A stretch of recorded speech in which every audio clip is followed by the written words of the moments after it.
పేరు రామకృష్ణ సార్. ఎక్కడి నుంచి వచ్చినావు? ఈశ్వరప్ప హోమియో క్లినిక్ నెల్లూరు నుంచి దగ్గర కావలి గ్రామం. కావలికి వెళ్ళి తిరుపతి బ్రాంచ్కి వచ్చినావు. అవును సార్. ఏం బాధతో వచ్చినావు? Creatine sir. కిడ్నీ ఫెయిల్ అయింది. సిరం క్రియాటిన్ ఎంత ఉండే మొదలు? 2.10 ఉంది సార్. 2.10 ఉండే. మళ్ళీ ఇప్పుడు అప్పుడు ఏమేమి బాధలు ఉండే? ఇదే సార్, కాళ్ళు తిమ్మిర్లు మొత్తులుగా ఉంటాయి. షుగర్ బాగా ఇబ్బంది. ఇప్పుడు ఈశ్వరప్ప మందులు వాడి ఎన్ని నెలలు అవుతుంది? సార్ ఒక్క నెలకే నీకు తగ్గింది. ఎంత వచ్చింది ఇప్పుడు? 1.87 వచ్చింది సార్. 1 వచ్చేసింది. 1.87 వచ్చింది. దాంతోపాటు పెయ్యి కూడా అల్కగా అయిందా? పెయ్యి కూడా అల్కగా యాక్టివ్ ఉన్నావు కదా? యాక్టివ్గా ఉన్నాను. అదే ప్రజలకు తెలవాలి. నీ లెక్క బాధితులు చాలా మంది ఉన్నారు.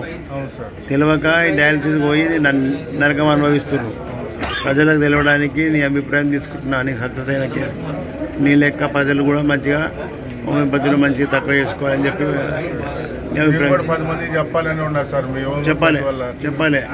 మంచి డాక్టర్ ఉండాలని చెప్పాలి. మంచి డాక్టరు, మంచి మందు, క్వాలిటీ మందులు ఉంటే పనిచేస్తారు సార్. నెల్లూరు అవతల చాలా విలేజ్ నుంచి వస్తున్నా సార్ నేను. అవును.